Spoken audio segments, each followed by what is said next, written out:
Yes, so I'm Josh Spring from the Greater Cincinnati Homeless Coalition, and the release that Bill referred to last week, we actually put out two different releases, and the most recent shared that numbers collected for the Department of Housing and Urban Development comparing 2022 to 2023 showed an increase of 46% in the number of people recorded as living outdoors. And that number is significant in and of itself, but it is also significant because the policies that HUD requires for counting a person are stringent enough and finding everybody possibly that could be sleeping anywhere outdoors in a city our size means that any number is an undercount. And so when we see such a significant increase in a number that historically shows an undercount, it shows us that things are getting worse, and perhaps even more so than our eyes tell us. And one of the ways that we know this is true, just last December, December 21st, which is Homeless Memorial Day, we honored the lives of 169 people who passed away at the average age of 55 years old. 169 people, and again, those are the people that we know about. So we know that on average here in Cincinnati and across the country, the experience of homelessness decreases the lifespan by about 25 years. And so that means that if somebody experienced homelessness, say 20 years ago, and may no longer have any contact with our shelter system or with any of our other organizations, but may still have died 15, 20, 25 years earlier, they don't show up in our numbers. We don't know that happened to them. And so just one more piece of information to share. I guess I'll put that 169 people in more context. So when I started with the Homeless Coalition just 15 years ago, we were, every year there would be about 25 people on the list who had passed away. And before that it would have been less. And I think that we've gotten better at how we collect the information, so I think some of the increases we do a better job of keeping track of people. But most of it is just the fact that more people are losing their lives to this systemic problem that we can solve. And also of note is that homelessness, specifically homelessness outdoors, has gotten to such an extent that there are currently efforts to stand up a street outreach team specifically for families with children that are outdoors. And so it was just 20 years ago that the idea was had to stand up an outreach team for adults outdoors. At that time, that was a new idea responding to the increasing problem, and we've allowed it to get such that now we need one for families and kids. And of course, while nobody should be without a home, the way our society works, you can kind of say, well, how bad have we gotten? How are our kids doing, right? Everybody says we must take care of our kids. There's like no disagreement there. And we've gotten bad enough that we need an outreach team to respond to kids with their parents that are outdoors. And so all of that, of course, leads to the fact that we desperately need adequate quantities of affordable housing that people can pay for, whether it's rent or mortgage, with no more than 30% of their income to do so. And most recent census data tells us that at least 40% of Cincinnati households cannot afford their current housing. Whether they own it or they rent it, 40% cannot afford their current housing. And so that means that a large portion of us are on the verge of being without a home. And in fact, and we've said this for a while, but it really is the case in our city and in our county that when after a person who is experiencing homelessness puts in lots and lots of work and stress and turmoil, as does potentially a caseworker at a shelter, they put in lots of work and somebody finally gets housed, right? And we celebrate it. But when that has happened, it has inevitably happened because of that hard work and because somebody else just got evicted from that unit that person is now moving into. Because we are not creating housing to an extent that responds adequately to the problem. And so it's just the door opens and one person is forced out and the other person eventually is able to come in. And so as everybody knows, we, along with many other groups that are part of the Cincinnati Action for Housing Now campaign, put another issue on the November ballot last year, which, if passed, would have funded affordable housing, would have generated somewhere between 40 and 50 million annually for the development and preservation of affordable housing. That issue did not pass. 25,000 people voted for it. There certainly is progress. There are more people who see the importance of this than even the issue before when we put an issue on in 2021. But it didn't pass, and much of the reason that it didn't pass is because the major corporations in our community, the folks that actually, Christ Church is one of the good guys on 4th Street.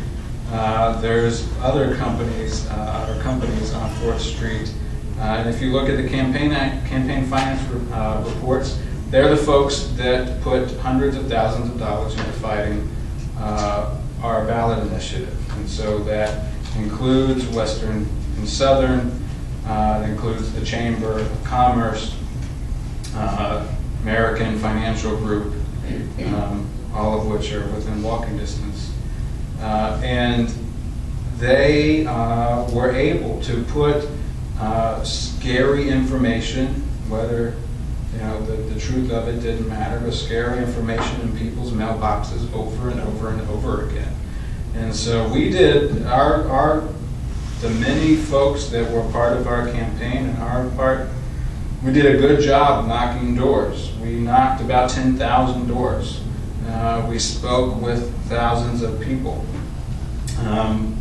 But we have not had the financial resources to reach the numbers of people, with a smile and a handshake that the corporations can reach multiple times over with a scary postcard.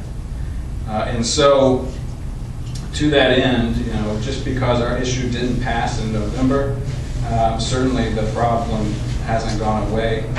As the report we released last week shows, it's getting worse.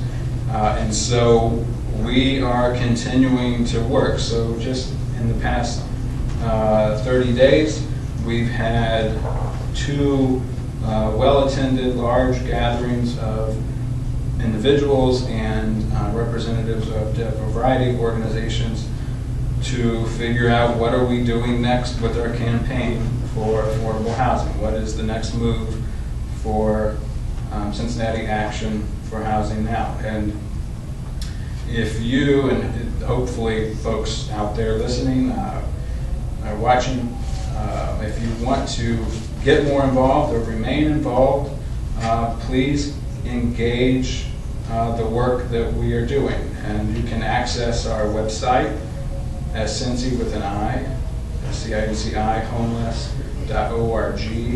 you can email any of us on there, and we can get you plugged in to the strategy work that is happening. So the main thing that we know for sure is, regardless of what tactics we may employ moving forward to ensure that affordable housing receives the funding that is needed, regardless of what those are, they will require building significant people power. So in the November election, the precincts, the voting precincts in which we did better, a higher percentage of people voted yes for affordable housing. Those precincts also were the precincts that had lower turnout because many folks who are within our constituency who are struggling to maintain housing or have housing are understandably disenfranchised from the voting process because voting has seemed or been irrelevant to people's own freedom. And the fact that, you know, we say vote for this person, vote for that person, but nothing really ever changes. And it's just true, it doesn't.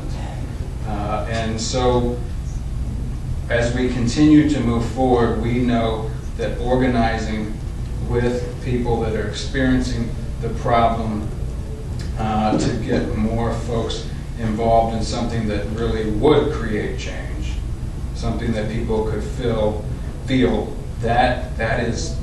that's what we have to do. And so 2024 is going to be about building power through organizing people, and as we bring more people into the fold then together we can figure out what exactly is it, what is our next step, what is the next thing that we are going to do, whether it is, it could be pushing the same policy we have been, it could be ballot initiative, it could be whatever people say. But we hope that folks here can engage in that process and that decision making. I wonder if I should take some questions. There's people in the room and then there's people on the screen, so if anybody has any questions. Yeah. Excuse me. One of the things that the city is proposing is a change in the zoning ordinance. Yeah. Two things about that. One, it strikes me that what we're looking at is a trickle-down theory of housing. Yeah. That if we support higher densities, that eventually that will free up units that are less expensive because there's nothing in the ordinance. You don't zone for cost of units. Yes. And then the second thing, it seems to me that given the cost of housing, of any kind of unit, that we've reached these days, which is what, well over $100,000 for a unit in a multifamily setting. The one thing that could be done would be to require set aside of affordable units in the new construction where the city offers a density bonus or offers infrastructure improvements or something like that. Any thoughts or comments on those two thoughts? And I'll repeat the Everybody heard it. Oh, everybody heard it. Okay, great. Don't need to repeat it. Yes, so the mayor and some members of council are proposing, we'll say, a package of policies that they're referring to as connected communities. And so most of it involves proposed changes to the existing zoning code. And it's changes along the lines of allowing more density, so more units in the same amount of space within certain parts of the city, reducing parking requirements, quantity of parking, and some others. And so part of the argument as it pertains to affordable housing that they made or are making is that if we make it easier for developers to develop more units then and thus increase the supply, that inevitably decreases the price, the cost to the consumer. And as Ed has pointed out, that is just trickle-down economics, which we as a country we've tried for at least 35, 40 years. The fact is that the market doesn't create affordable housing on its own. So developers are just always going to charge the most that they can. They're going to max out whatever they can get, because the for-profit developer doesn't care about affordability. They just care about can they get people to fill the spaces and pay the rents. And so the truth is, to policies like what the mayor is proposing to reduce zoning restrictions. One of them is, in certain parts of the city, you could have, you could add an extra story onto a property. So you could go one story higher than what the zoning would currently allow.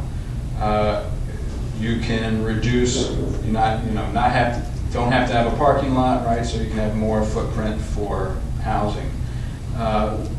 On the surface, sure, like that might make sense. But if you don't have built-in requirements that say, well, in exchange for getting that extra story, a percentage of your property has to be affordable. Or if we're going to give you a break on the parking requirements, a percentage has to be affordable. If you don't have those sort of rules built in, it's not going to happen. What ends up happening, and they're targeting this along kind of along business districts and bus routes, and what ends up happening without policies that are directly for affordable housing is that you make it, if you just simply make it cheaper for developers to develop in a neighborhood, that will have the effect of leading to more displacement of people who are in that neighborhood. So I'll give an example. So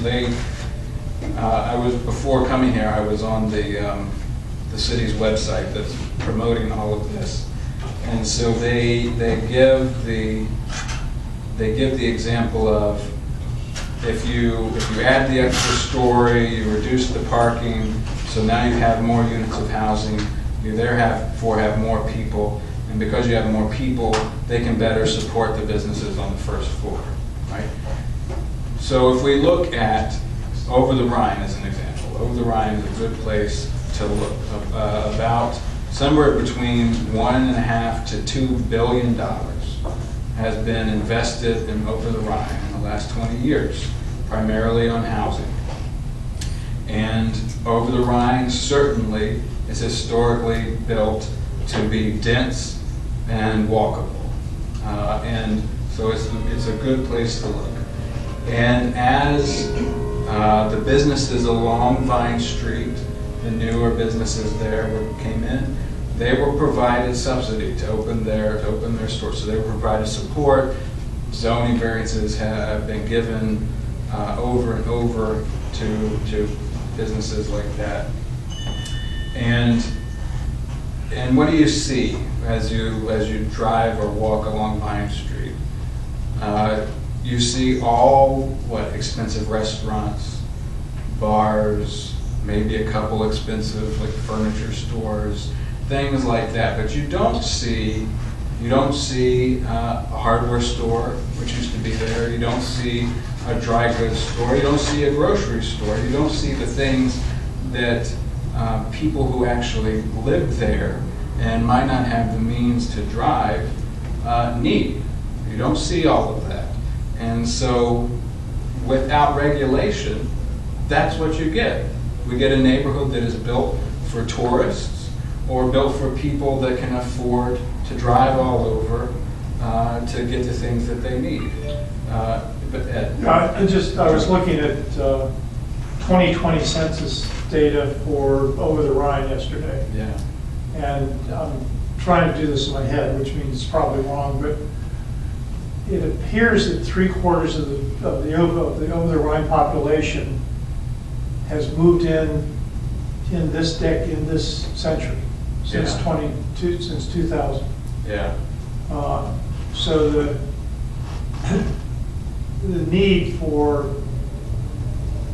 the things that you're talking about are not necessary, because although it's a walkable community, you're bringing in brand new people who come equipped with their own automobiles and their own income, Right. and the folks, I said something to Bill about it. It was like, We have a couple questions coming Right. up. Yeah, go ahead. So, Yeah, yeah, so if you can, Jan? Oh, I can't hear you, Jan. okay, I'll repeat her. Okay, thanks. Go ahead, Jan.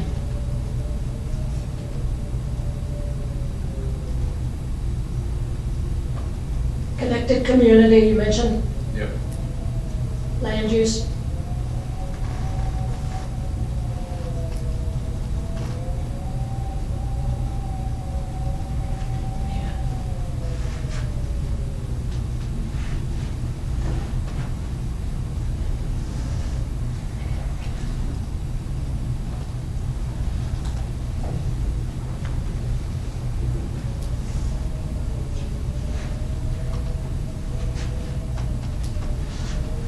Is she ready, your question?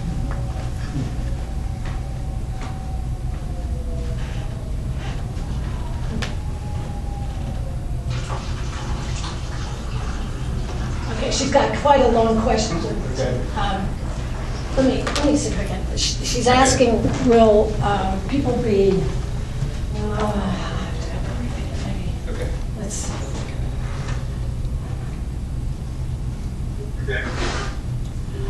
Jan, can you repeat your question? Okay, basically what I was asking Josh is, you mentioned the Connected Communities program that the city is starting, and I received information of the various meetings that are going to be held around. Basically what I was asking Josh, residential, you mentioned the, I just wondered if some of the Connected Communities housing activities was starting, and I mentioned that I received an invitation for various meetings that are going to be held around for town or have residential input. And I just wondered if some of the community affordable housing activists would be attending these meetings and trying to influence the need for more affordable housing. Okay, I think I got it. So the question was, would folks fighting for more affordable housing be a part of the community meetings?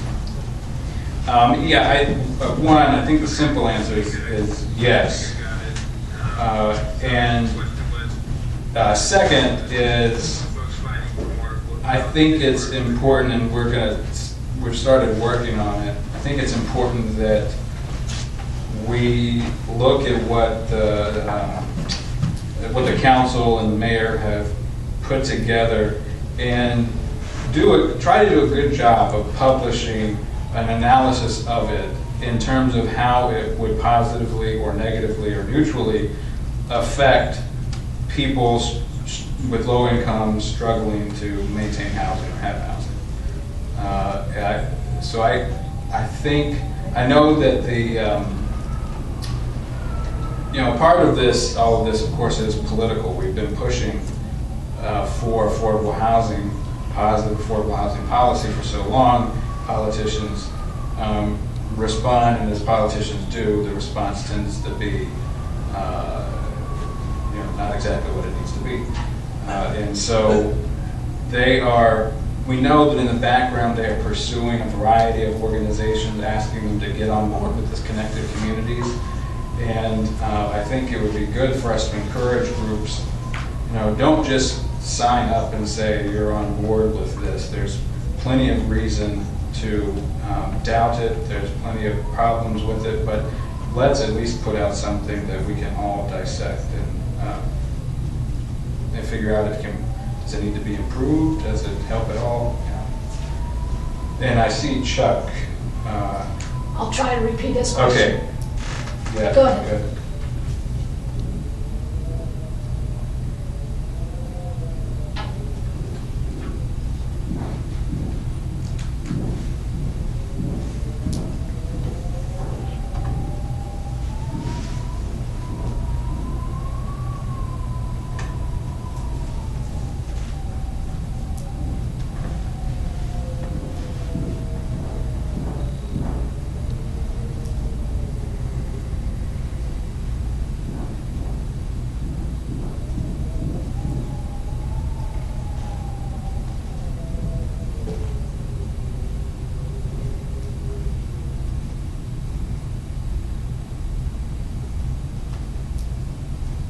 he writing the question? What's happening? Chuck is asking a question here. Okay.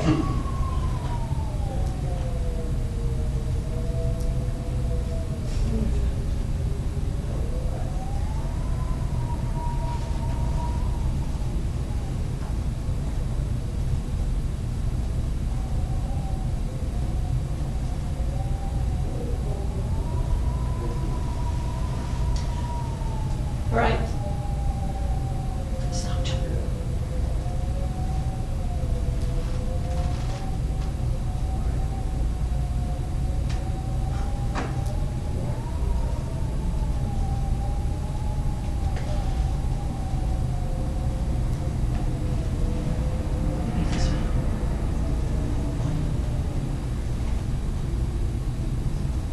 Is he writing the question?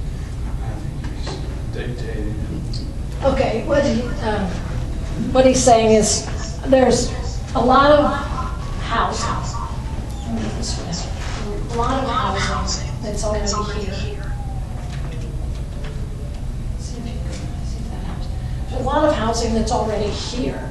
Instead of looking to the developers, he thinks that if you help Habitat or for Humanity and all these others develop housing, that we could find, we could solve this problem without the developers. So I don't know, see if that, Yeah. Okay.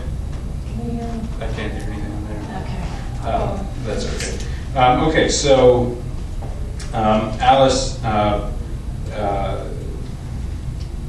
said what I think your question is, Chuck. Can we work with existing, I'll say for lack of a better phrase, existing good organizations to build more affordable housing and therefore avoid relying on developers?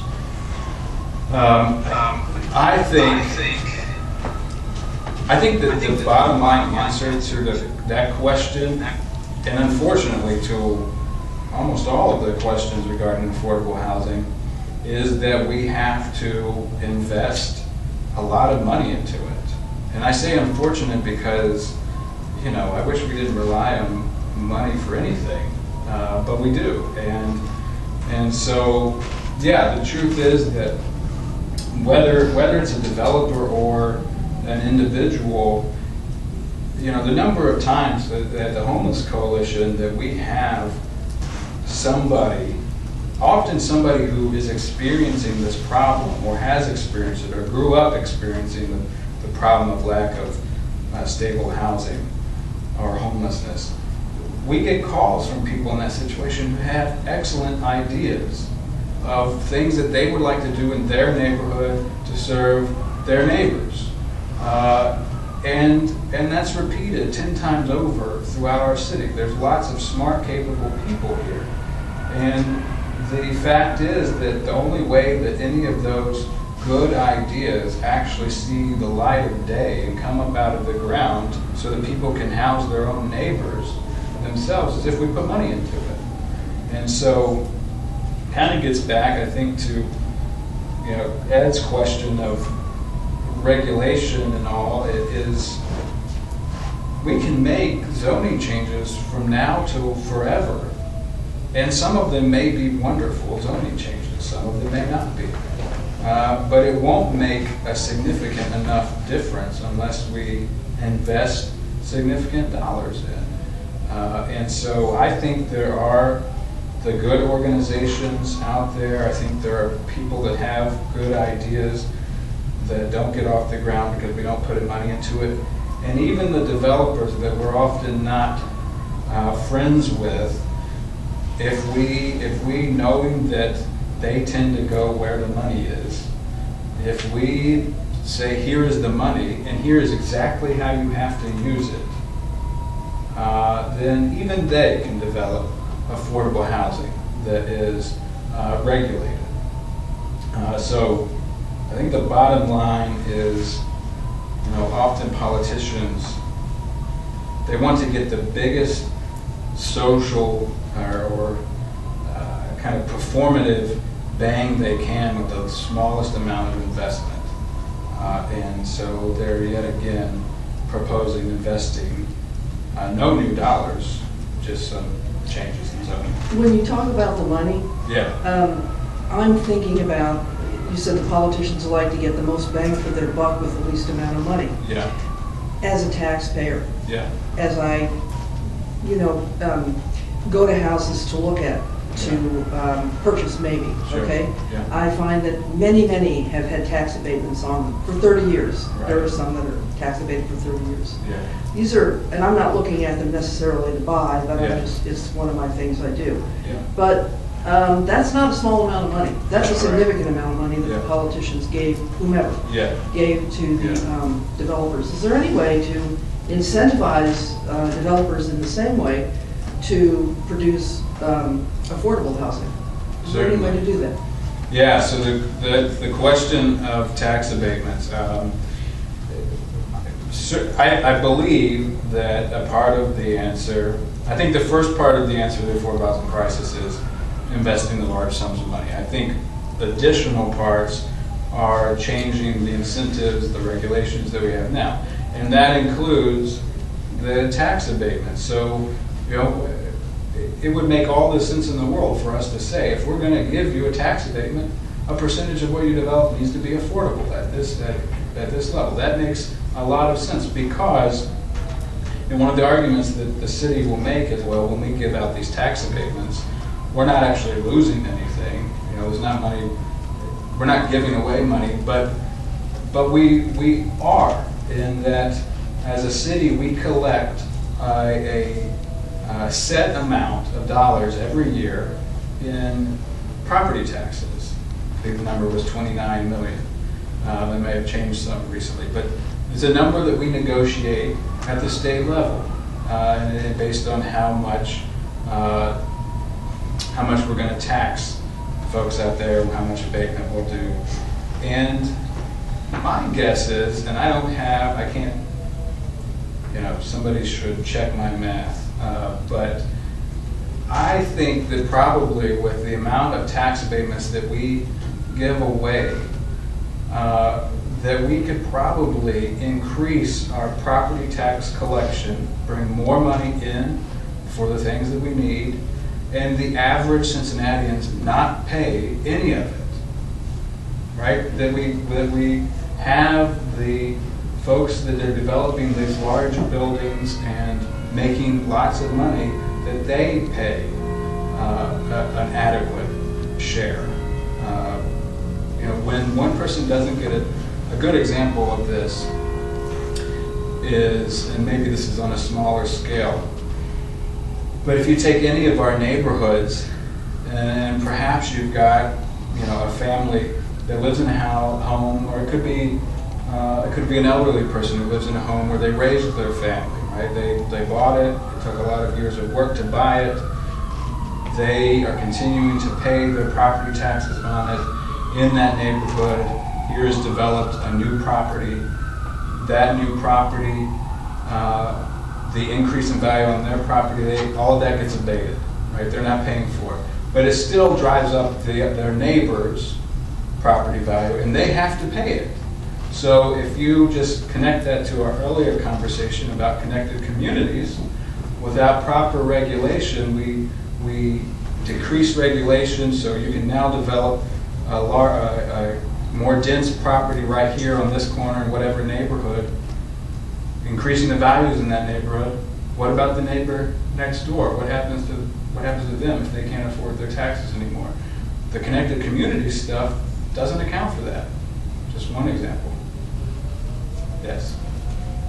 And I may have missed it, but where does the Port Authority come into this conversation? Because oftentimes, they're acquiring land from an absentee landlord or what have you, and then they're all dictating the terms, whether the developer is doing market rate or affordable housing.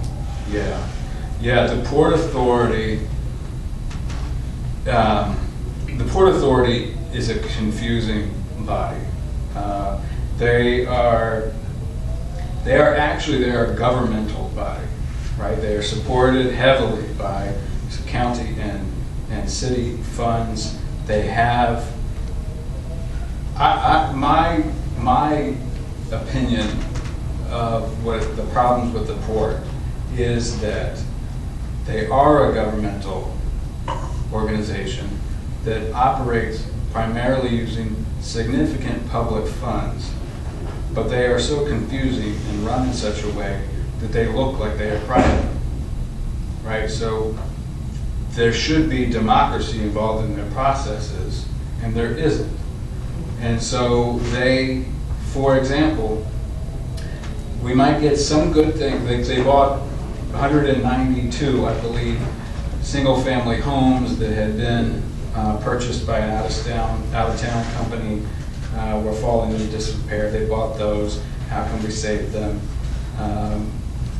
So there could be good in that. There's also, as you're pointing out, they're able to sweep up properties that where folks might be behind on their taxes, like we just talked about. And in some of those cases, certainly, if maybe a building has sat vacant for 30 years, right, and that's been behind on their taxes, and so we would all agree there's probably something better that can be done with that building than sitting there and falling apart. So the port has the ability to grab those up in a way that none of the rest of us do.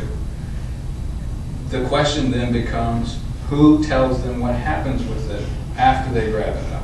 Or before they grab it up, when you've got somebody, usually people with lower incomes, people of color, who own a property and fall behind on their taxes, perhaps, again, because their tax rate went up because somebody moved in next door. What does the conversation look like before the port says, well, we're just going to swoop in? Who tells them when they can and can't do that? And my guess is none of us really know the answer to how it's working. I don't think most people at the city or the county know the answer to how it's working, which just means that their board, which is all corporate folks again, kind of get to decide. And that's just not a good way to run anything. Yeah, just to kind of piggyback on some of your earlier comments, by the way, I'm Rich McDonough. I'm one of the co-leads for the 5,000 Club here at Christchurch Cathedral. Yeah. I saw your interview on TV the other day, you and Georgine Getty, and I heard some of the comments you made there, and then you echoed them here. One of the things that we have seen over a period of time from our demographics is that prior to the pandemic, we had a large number of families that we saw on a continuous basis. Yeah. Probably between 30 to 40% of our guests were homeless. Mm-hmm. The others fell into a variety of different categories, I guess, if you will. Yeah. Everything from working poor to some sort of housing. All that changed after the pandemic, as Georgine even talked about. Our numbers now, and we've not done as good a survey as Our Daily Bread does, but we happen to have their survey, and we're going to do that this year just to confirm or test our theory. Yeah. We think that right now we're probably in that 60 to 70% homeless range. Yeah. Far fewer families, and that kind of goes opposite of what you were saying, Yeah. but we've gone for periods as long as 6 months without seeing a single child. Yeah. And then I think Tuesday of this week we had 2 children. Yeah. So much of what we're seeing here does echo what you and Georgine have talked about, and we actually meet with Georgine on a monthly basis. Yeah. One of the other things that, because of where we're located right here in the Central Business District, our service area, quote unquote, is the Central Business District and pretty much over the Rhine. Yeah. But we're now seeing people coming from as far away as Reading, Ohio, We get quite a few people from northern Kentucky. And I think a lot of that has to do with so many, the central business district, I don't believe you'll find anything for rent here under $1,900, $2,000 a month, which is pretty high. And I think over the Rhine and much of the northern Kentucky riverfront has gone that same route. I know that some of the service providers on the other side of the river, they're now going further out. Yeah. So, because that's where their guests have moved to, or have been forced to move to. Right. But that doesn't necessarily mean that our numbers have gone down right here. I mean, we're still serving, and we've actually seen increases in the numbers that we serve, even though there's fewer people physically located right here in the central business district. And I know that was kind of wordy and it wasn't a question, but I just wanted to kind of put that out there to piggyback on your very first comments that you made. Yeah, well,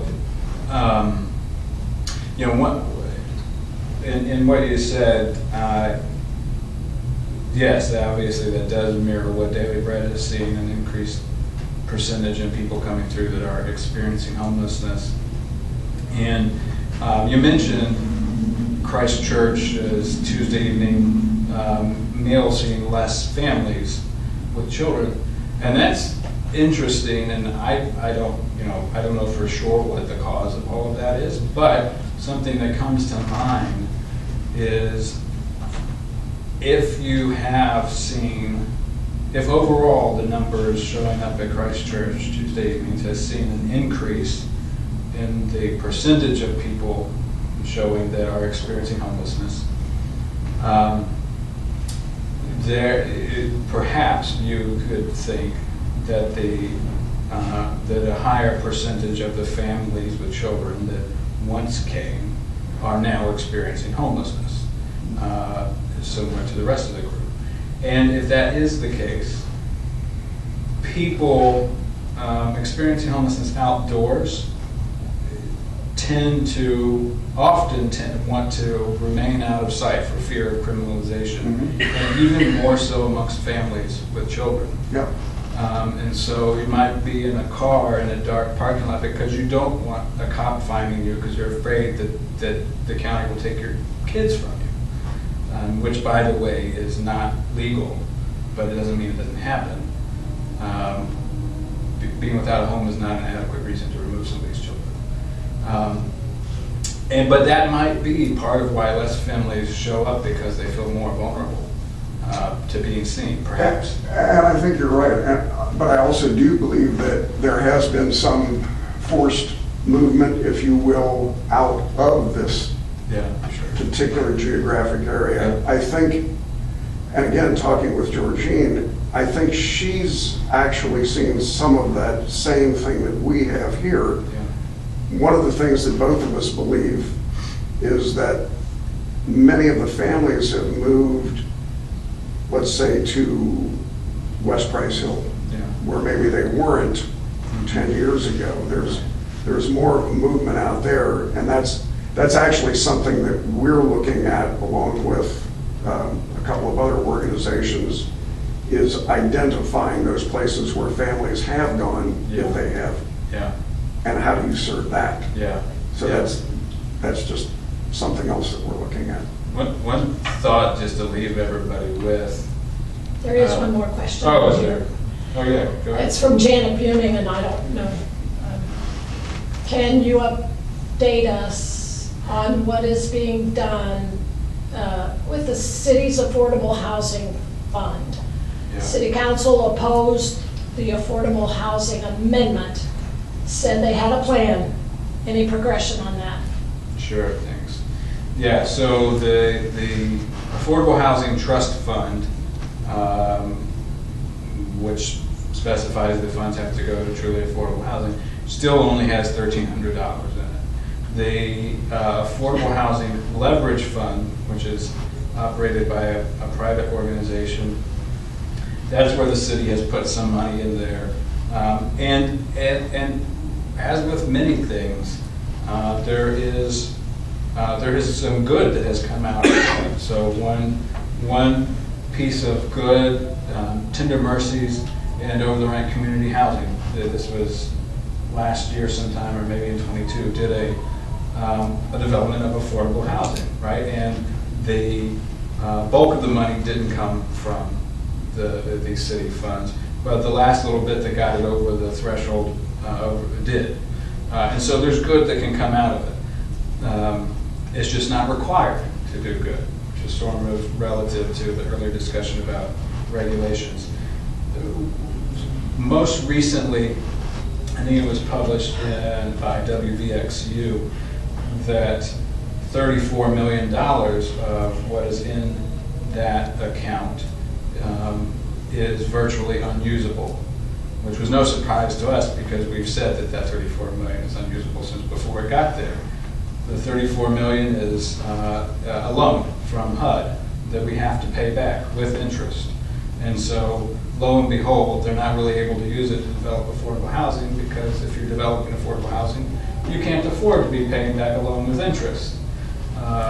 So that's kind of the most recent development. The one thought I wanted to leave folks with, and what you said, what was said earlier about figuring out where people have been forced to move within the city, and made me think of this.